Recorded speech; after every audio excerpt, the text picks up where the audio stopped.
Үшінші күн өзіңізбен не жайында сөйлесесіз. Бүгін сіз жылдар бойы санаңызға әбден сіңісті болған ұғым түсініктерді өзгерту, жағымсыз ойлардан арылу жайында молырақ мәлімет аласыз. Сөйтіп дәл қазіргі сәтте өмір сүруге көшесіз.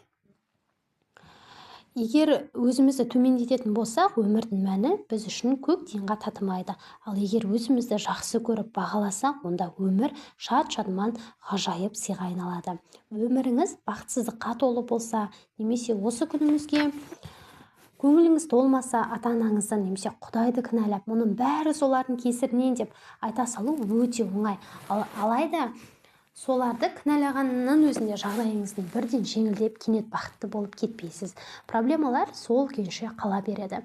Біреуді айыптау сізге еркіндік әкелмейді. Сөздің құдіреті күшті. Сондықтан айтатын әр сөзіңізге мұқият ден қойыңыз.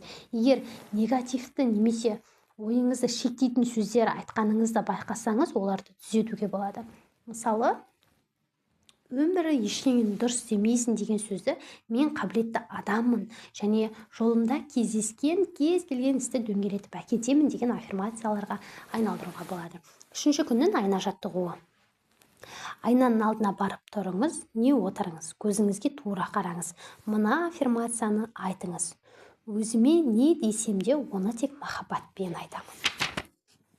Қайталаңыз. Айна алдында өзіме не десем де, оны тек махаббатпен айтамын.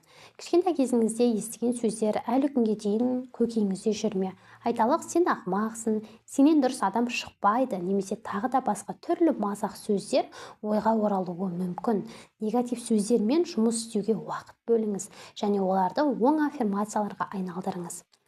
Мен ақылдымын, мен өзім ойлағаннан әлде қайда ақылдамын. Мен креатив идеялары асып тасқан кемеңгермін.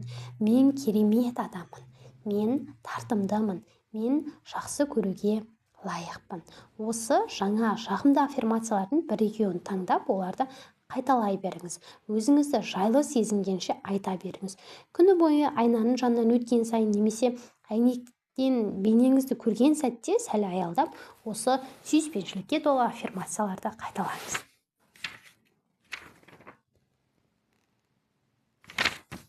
Төртінші күн өткенді жіберу.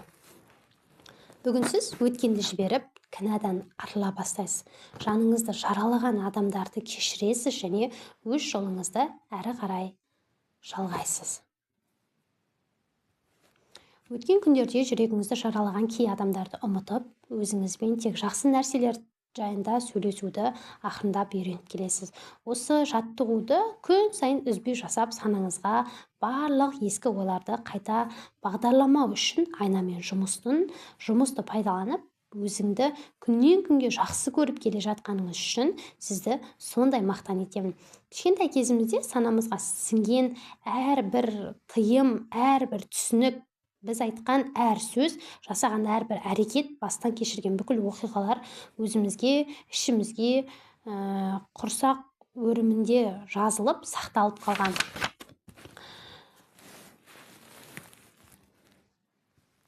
Айнамен жұмыс істеп отырып, санамызға жаңа хабар жолдаймыз. Мен өткен күнді жөніне жіберуге дайынмын. Мен кінәдан арыламын. Мен кешіруге дайынмын. Хабаршылар жаңа аффирмацияларды көріп, бұнысы несі? Бұл қайдан шықты?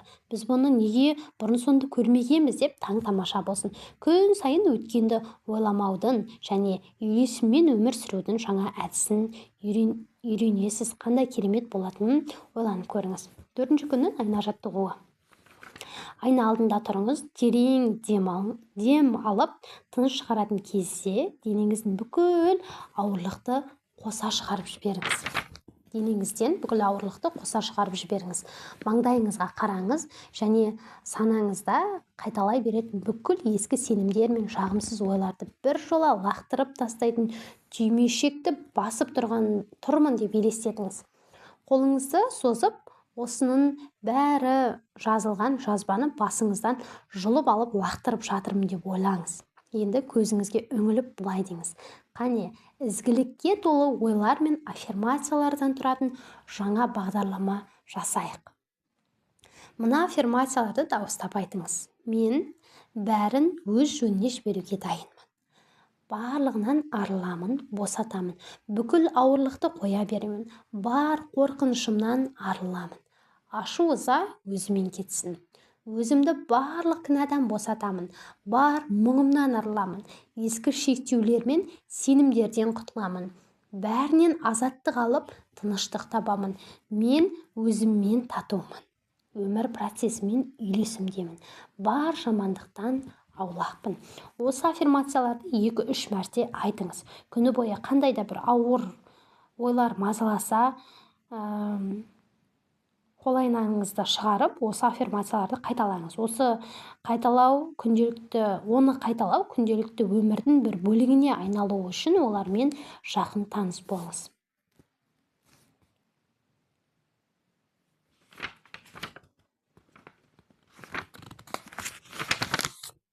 5-ші күн өзіңді бағалап үйрену. Махаббат кез келген дерттің дауасы. Өзімізді жақсы көру өмірімізге неше түрлі таңғажайып әкеледі. Өз басым қандай мәселе болса да, оны шешудің ең дұрыс жолы өзіңді жақсы көру екенін түсіндім. Өзіңді сүю дегеніміз ішкі күйіңізге де, сыртқы күйіңізге де үлкен құрметпен қарау. Бұл сіздің ақыл ойыңыз, тәніңіз бен жаныңыздың кереметіне деген шексіз ризашылық. Өзіңді сүю бұл сен болу. Қуанышқа жүрегіңді барынша толтырып, жарып шыққанына шаттанып, өзіңді соншалықты сыйлау. Өзіңді өзіңе танытып, болмысыңды осы күйінде қабылдамайынша өзіңді шын жақсы көру мүмкін емес. Өзіңді әлсін сөгіп, сынап, мінеп отырсыз ба? Сізді ешкім жақсы көрмейтініне, сізді сүю мүмкін емесіне сенесіз бе? Апыр-топыр, бей-берекет өмір сүресіз бе? Кездестірген ғашығыңыз әдетте сізді кемсіте ме? Тәніңізді зиянды тамақпен немесе негативті толы ойлармен қорлайсыз ба? Егер өміріңіздегі бар жақсыны қандай да бір жолмен жоққа шығарасыз ба? Бұл өзіңізді жақсы көрмейтініңіздің белгісі. Осы орайда жанаспалы линза тағатын бір әйел есіме түсіп отыр. Ол айнамен жұмыс істеп жүріп, бала кезінен келе жатқан ескі қорқыныштан арыла бастайды. Бірнеше күннен кейін ол жанаспалы линза мазалап жүргенін, тіпті оны тағып шешудің өзі азапқа айналғанын айтып шағымданады. Линзаны көзінен алып, жан-жағына қараса, бәрін анық көріп тұр дейді. Сонда да ол күні бойы жоқ, мен бұған сенбеймін, сене алмаймын деп күбірлеп жүрді. Бұл оның сол күнгі аффирмациясы болды. Келесі күні ол линзасын қайтадан тағып алды.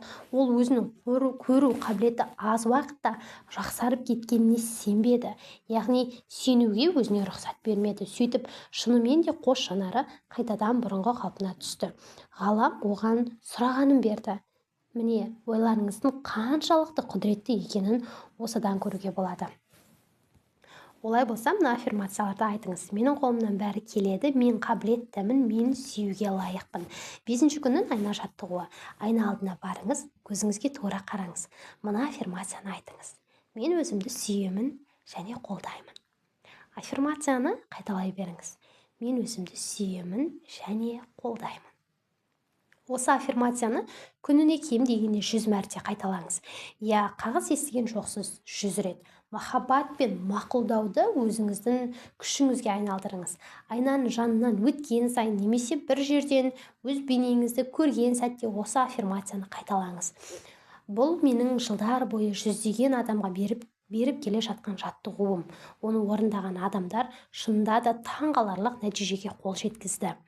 Есіңізде болсын, айнамен жұмыс істеуден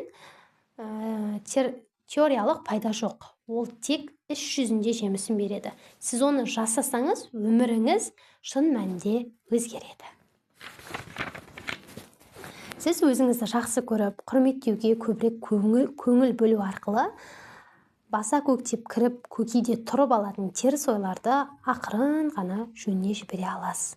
Күнделікті істеп жатқан айнамен жұмысымыздың мәні шын мәнінде кім екенімізді түсінуге тырысып, өзімізге оралу. Біз өзімізді кінәламаған кезде ғана кім екенімізді білгіміз келеді.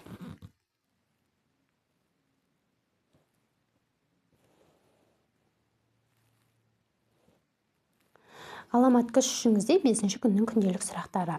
Өзіңізді ұнатпайтын немесе дұрыс бағаламайтын кездерде оны қалай көрсетесіз? Мысалы, дене бітіміңізді сынап мінесіз бе? Өз-өзіңізге ұрсып, жер-жебіріңізге жетесіз бе?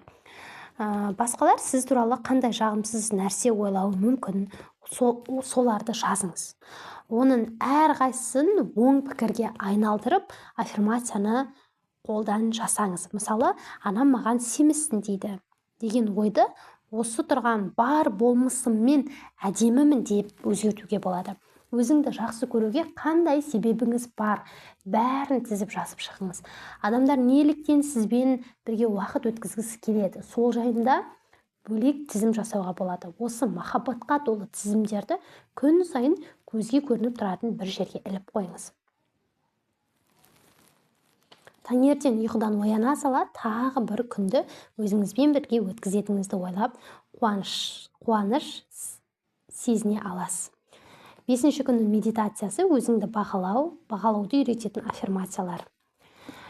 Менің таңдауым әрқашан өзімді жақсы көру. Мен өз махаббатыма лайықпын. Мен аяғыма нық тұрамын. Өз күшімді қабыл аламын және қолдаймын. Өз атыммен сөйлеуге қорықпаймын. Мені тура осы күйіммен, болмысыммен жақсы көреді және қабылдайды. Өз-өзімді жоғары бағалаймын, өйткені мен өзімді шексіз құрметтеймін. Менің өмірім күннен күнге таңғажайыпқа айналып келеді. Әр жаңа сағатты не әкелетінін асыға күтемін.